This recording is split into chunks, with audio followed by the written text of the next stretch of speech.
En France, aujourd'hui, plus de 300 clubs de voile sur l'ensemble du territoire s'engagent pour permettre l'accès à la voile à plus de 10 000 pratiquants en situation de handicap. Car la transmission et la solidarité sont entre autres deux valeurs chères à la Fédération française de voile.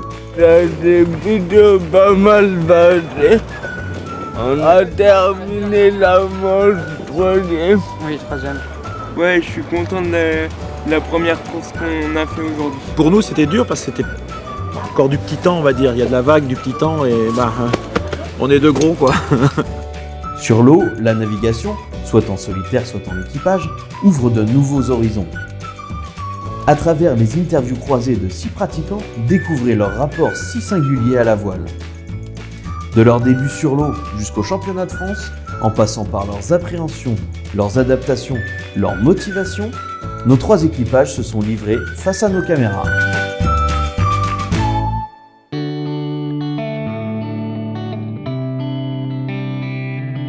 J'ai toujours vécu sur un bateau, donc j'ai toujours été dans le milieu. J'ai commencé par la base, l'optimisme, à l'âge de 10 ans.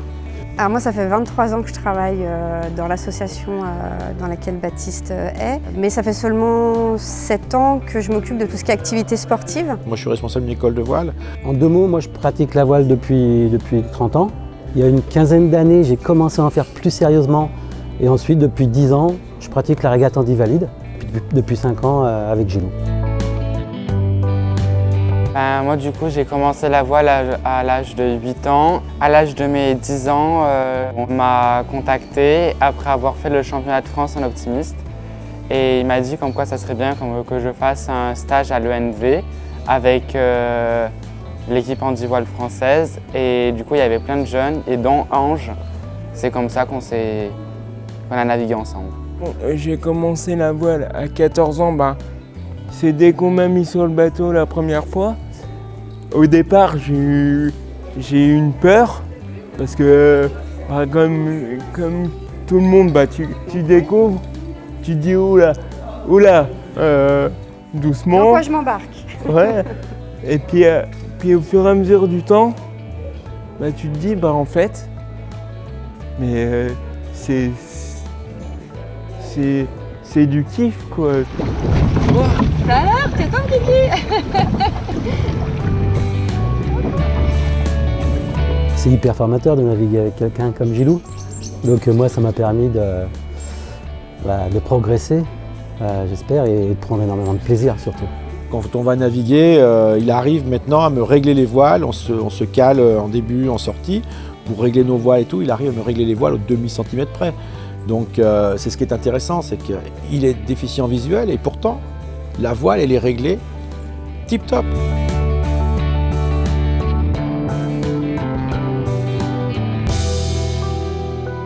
Moi qui connaissais pas du tout de bateau de ça, j'ai découvert un peu de bateau pendant une semaine avec Raphaël. Et on nous a tout de suite balancé sur les Jeux paralympiques, là où on termine premier, donc médaille d'or. Raphaël m'a beaucoup apporté. J'ai d'équipage et même très bien réussi. Nous on navigue surtout pour le plaisir de naviguer. Puis après aussi on se prend le chou sur le bateau. Il y a des moments, du coup, je le vis bien le côté compète, mais il y a des moments, des fois je perds un peu mes moyens. Baptiste, vers moi! Surtout quand ton coéquipier il râle un peu. Non mais ça te perturbe. Une anecdote que je peux dire, c'est que j'ai tendance à beaucoup lâcher la barre, quoi, alors qu'il faut pas. Mais c'est vrai que dans notre quotidien, il faut qu'on soit posé, calme. Et là, on est en compétition, donc on se dit les choses un peu. Mais ça, c'est des conseils pour moi, enfin, ça me permet d'avancer aussi. Vas-y, c'est là. C'est la vie, Ce qui nous rassemble, c'est la voile, c'est la c'est régate. l'amitié, moi je dirais aussi.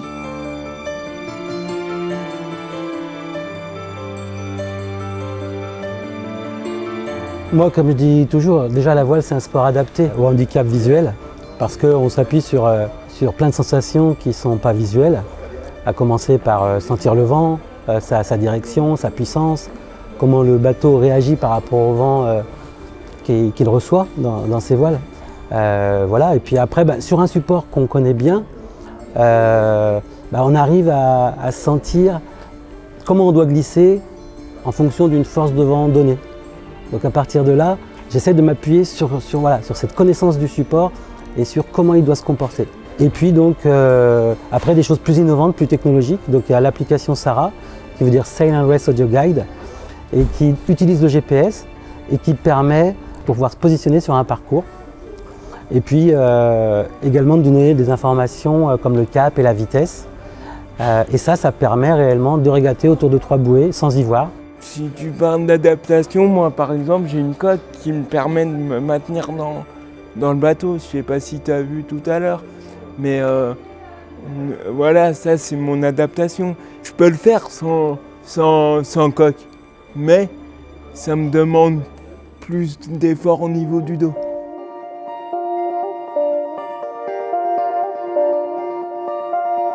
Donc moi j'ai commandé sur des supports totalement valides.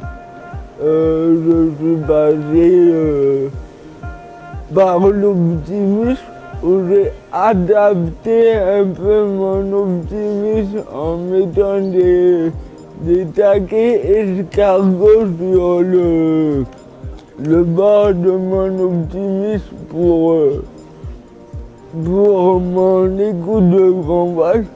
Maintenant, en nage, il est complètement adapté à tous les publics, aussi bien des valides que tout type de handicap sur l'eau, seul ou accompagné. Eh bien, les informations comme donne Gilou, c'est magique en fait, parce que ça me permet de vivre ma régate comme si je voyais.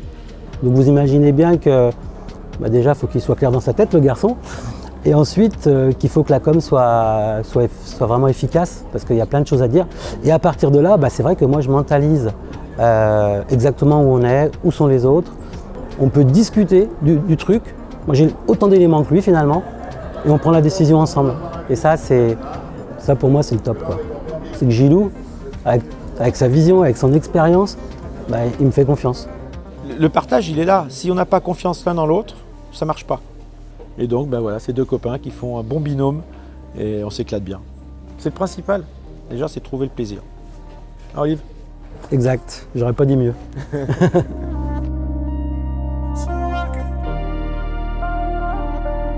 Du coup, pendant les compétitions handi-valides, on n'a pas le regard gêné de la personne d'en face. Parce que quand j'étais à l'école, il y avait toujours à toutes les rentrées « et pourquoi ? Comment ça se fait ?» Mais du coup, la compétition handi-valide, il n'y a pas ce regard. On part d'Annecy, on arrive sur le lieu de régate, c'est du non-stop tout le temps. Donc oui, des fois, ils sont un peu fatigants, hein, mais nous aussi. Ouais. Donc, mais voilà, en général, ça se passe bien et on a de bonnes complicités. Et moi j'ai envie de continuer. Franchement, je sais pas. Chaque fois que tu viens, tu as envie de revenir, quoi. Ouais. Tu te dis à quand la prochaine? Ouais. Ouais, c'est ça. Bon, ça va alors. Je suis pas un trop mauvais coéquipier. Non. Est-ce qu'on est bien placé? Ouais, on est pas mal.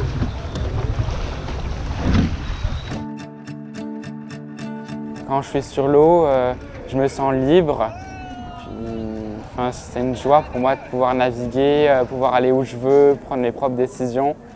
Ce qui me motive à faire la navigation, c'est que quand on est en situation de handicap.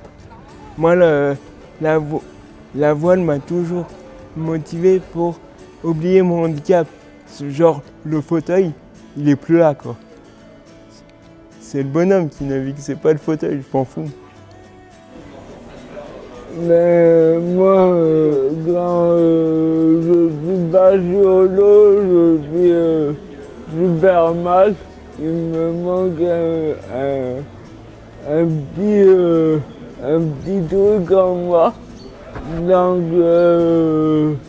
moi, il me faut la mer, il faut que je navigue. Et du coup, j'en ai fait mon métier. Et depuis août 2020, je suis diplômé d'État.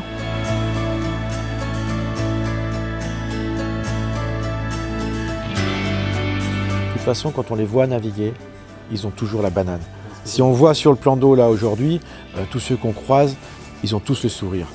Pourquoi? Parce que c'est la voile pour les personnes en situation de handicap, n'importe quel type de handicap, c'est que du plaisir. Ouais, c'est clair. Voilà. Moi j'ai envie de dire, le plaisir en fait il est omniprésent, c'est-à-dire que c'est d'abord le plaisir de naviguer. La voile c'est un espace de liberté. Moi je dis souvent, hein, le voilier c'est le seul véhicule que je peux conduire, donc que je peux barrer. C'est possible nulle part ailleurs. Sur l'eau, je me sens comme tout le monde. Pour moi, il n'y a pas de différence. Bon, il y a quelques difficultés, mais j'arrive à compenser avec d'autres choses sur l'eau. C'est une évasion d'être sur l'eau. Je sais pas, il y a quelque chose, t'es au calme. C'est apaisant.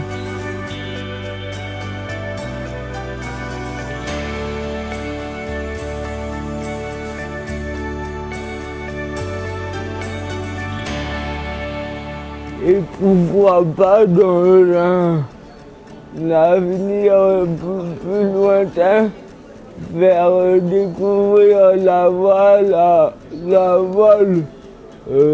hauturier à des personnes en situation de handicap.